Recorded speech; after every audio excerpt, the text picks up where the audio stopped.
في أحد الأيام كان النبي محمد صلى الله عليه وسلم جالسا مع أصحابه في المسجد. فجأة دخل رجل فقير يرتدي ملابس بالية ويبدو عليه الجوع.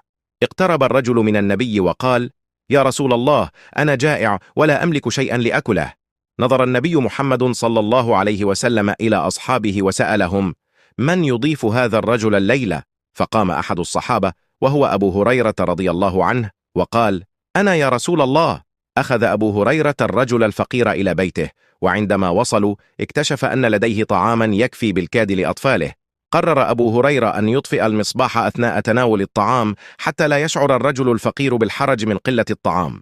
جلس الجميع في الظلام وتظاهروا بالأكل، بينما كان الرجل الفقير يأكل حتى شبع. في اليوم التالي أخبر النبي محمد صلى الله عليه وسلم أبا هريرة أن الله قد ضحك من فعله هذا وأثنى عليه وعلى كرمه. قال